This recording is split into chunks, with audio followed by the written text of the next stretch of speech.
To whomever holds this hammer, if he be worthy, shall possess the power of the Blockbuster Buster.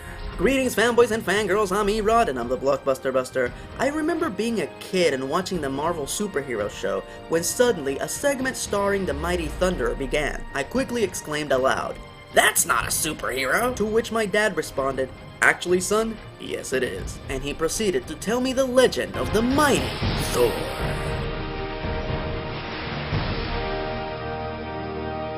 Now this is another movie that a few of you asked me to bust. And while I admit that I enjoyed it, it is definitely not without its flaws. So once again it's time for the good, the bad, and the ugly.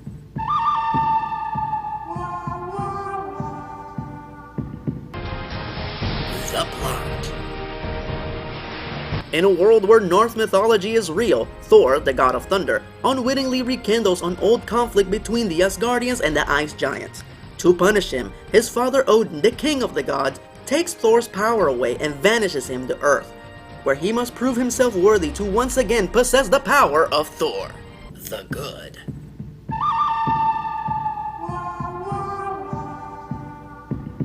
Like I said before, this is another one of those characters that both my father and I really like, so seeing Thor's world fully realized in the big screen was a thrill for me. Asgard, Loki, the Warriors 3, Lady Sif, everything looks awesome. And come on, they got Ray Stevenson, the fucking Punisher, to play Volstagg. That's just outstanding! Also, they did not skimp on getting great actors to play these parts. Chris Hemsworth, Tom Hiddleston, and Anthony Hopkins were all great choices. I especially like all the scenes with the three of them together. The performances are very powerful. The conflicting views between the three are extremely palpable, and you can tell that the young guns brought their A-game to come up to the standard of the master veteran. The costumes, the production design, and the action sequences were also pretty well done. The special effects are 50-50. Some of it looks awesome, some of it not so much. Now before we get into the bad and the ugly, let's unleash a series of MFGs. Meaningless fanboy gripes! These are a few things that bother me as a fanboy, but they in no way affect the quality of this film. For starters, why doesn't Thor wear his helmet? Yeah, he wears it in that one scene for about 3 seconds, and that's it. Not to mention, they made sure to include this shot in every trailer. I can understand him not wearing it when he's lounging about, but I expect him to wear it when he's going into battle. It's his trademark. Eric Allen Kramer wore the helmet when he played Thor, but he didn't wear the cape. So we can either have Thor with the helmet but without the cape, or Thor with the cape but without the helmet? Ah, screw it. And while we're on the subject of Eric Allen Kramer, why didn't he get a cameo in this movie? Lou Ferrigno got a cameo in both Hulk movies, so what gives? I would have casted him as the guy in the pet shop, now that would have been fucking hilarious. And what about Sarah from Adventures in Babysitting? She definitely deserved a cameo in this movie. And another thing that burns my bacon, Thor never says any of his catchphrases. Have at thee! Ha!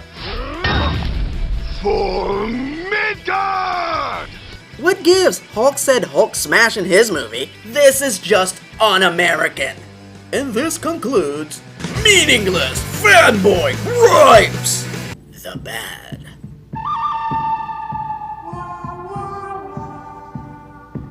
One of this movie's major problems is that it's not a movie. This is more like the pilot to a possible Thor series. Some of you might want to say that the pacing was fast, but it wasn't fast. This, fanboys and fangirls, is pilot pacing, quickly establishing everything you need to know about these characters so we can tell an actual Thor story in the next episode.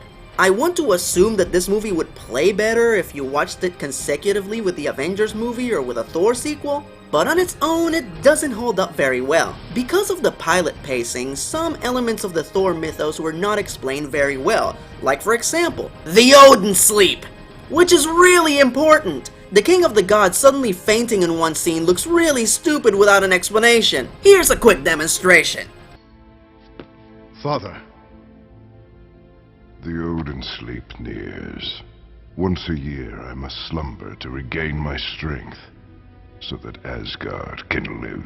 There, that took less than a minute. Why wasn't this scene in the fucking movie? There is no excuse. There are some key moments when they should have slowed down to really showcase the moment, like when the destroyer first appears. He abruptly appears in close-up, he shoots some ice giants, and then he leaves. If you blinked, you missed it. There's also the moment when Thor spins his hammer for the first time. We literally cut to Thor and he's already doing it. This is his signature move, like Spidey web slinging or Captain America throwing his shield. Showcase it, damn it, like this!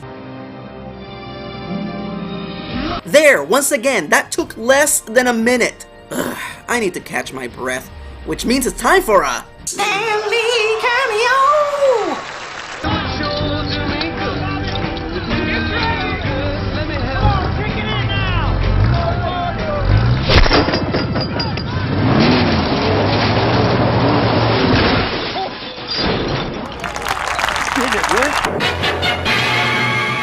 Excelsior! Oh. The ugly.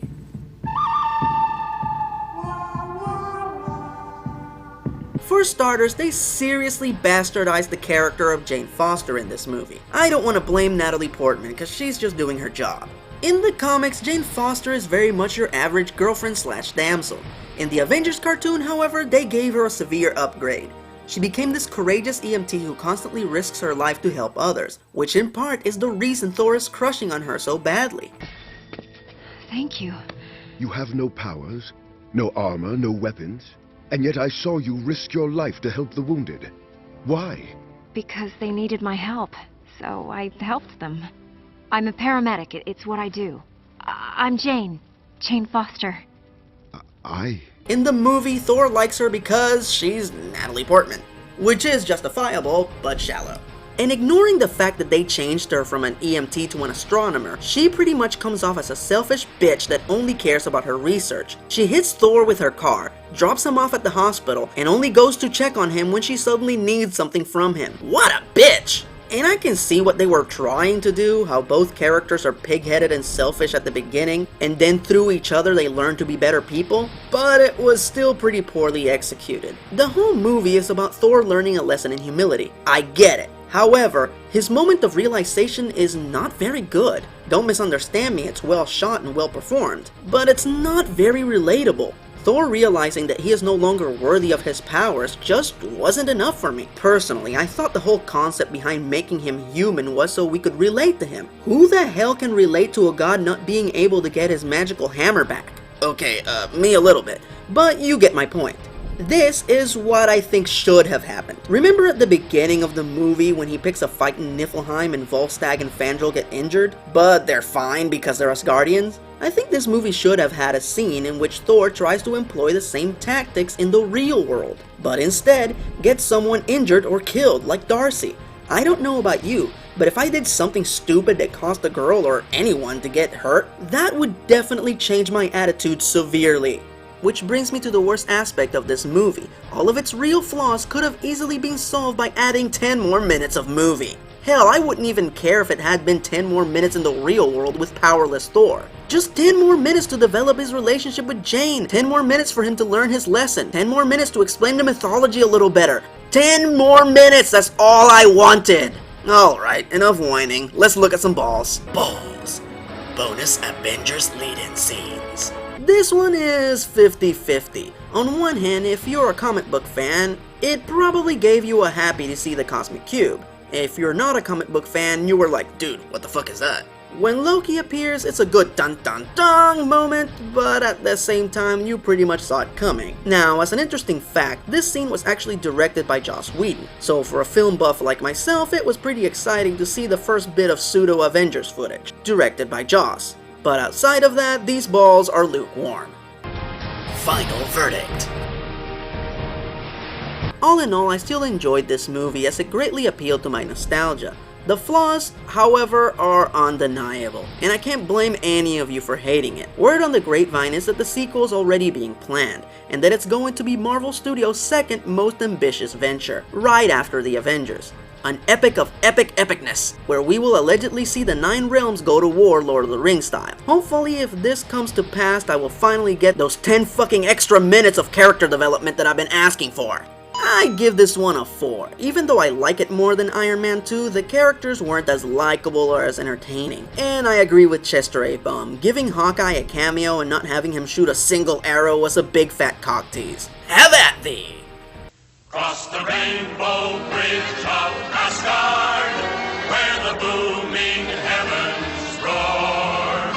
You'll behold in breathless wonder the god of thunder, mighty Thor. And would it have killed them to give Rene Russo one more scene? She's the queen of the gods, damn it!